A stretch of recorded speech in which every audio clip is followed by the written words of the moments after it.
The days that followed were a blur for her, filled with a confusing mix of emotions. She felt a constant ache in her chest, a reminder of the betrayal she couldn't easily forget. Every memory with him was now tinged with doubt, every loving gesture overshadowed by his infidelity. She threw herself into her work, trying to drown out the pain with productivity, but nothing could fully distract her from the heartache. Meanwhile, her boyfriend was equally tormented. He couldn't shake the guilt or the image of her hurt face. He realized the gravity of his mistake, the sheer stupidity of jeopardizing their relationship for a fleeting moment of weakness. Determined to make amends, he began planning his apology, knowing it had to be more than just words. He needed to show her how deeply sorry he was and how much he truly valued her. On a Saturday afternoon, he decided to take action. He went to her favorite bakery and bought a selection of pastries she loved, hoping they might bring a small smile to her face.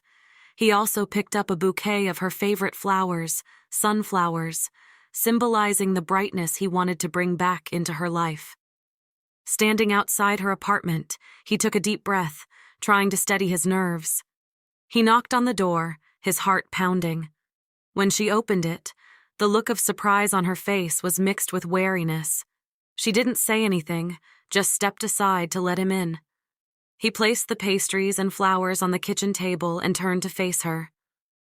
"I know I can't fix this with a few words or gestures," he began, his voice trembling. "But I want you to know how truly sorry I am. I was a fool and I hurt the person I love the most in this world. You deserve so much better." She stood there, arms crossed, her expression unreadable. "Why now?" she asked. "Why didn't you realize this before?" "I was blind," he admitted. "I didn't see what was right in front of me. It took losing your trust to realize how much I need you and how much I've taken you for granted."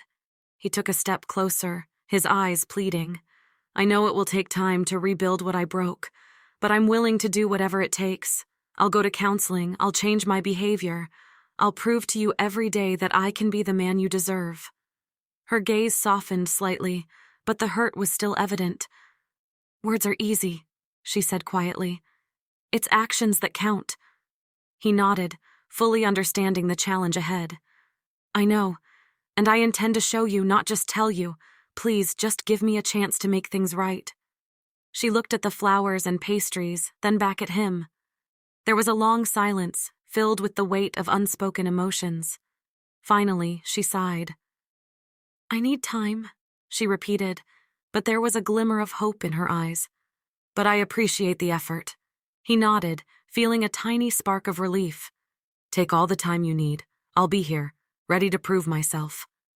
As he left her apartment, he felt a mixture of hope and fear. He knew the road to redemption would be long and difficult, but for her, he was willing to fight every step of the way. He had been given a second chance, and he wasn't going to squander it. Determined to show her he could change, he started attending therapy sessions to understand his actions and work on becoming a better partner. He also made a conscious effort to communicate more openly and honestly with her, hoping to slowly rebuild the trust he had shattered. Days turned into weeks, and he continued his efforts, never pressuring her but always showing his commitment. He sent her thoughtful messages, left little notes of encouragement, and respected her space, understanding that healing was a process that couldn't be rushed.